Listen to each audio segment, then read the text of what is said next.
oui, j'avoue, mettez-moi en prison.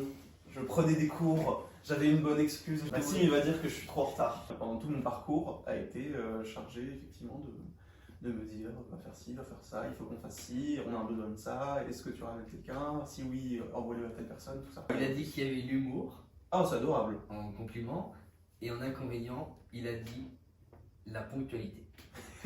Maxime, il est déjà c'est un très gentil personnage, même si j'aime bien dire que c'est une ordure. Et de même, il dira que je suis une ordure aussi. Mais là, il est finalement très poli dans la réponse qu'il donne.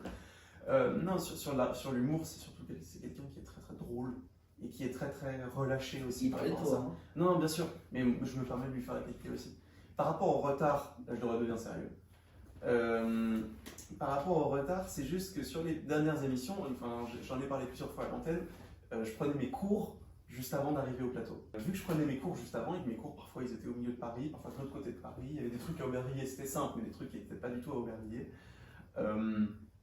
Des fois je finissais un cours à 11h, alors que je devais normalement être au plateau à 10h30.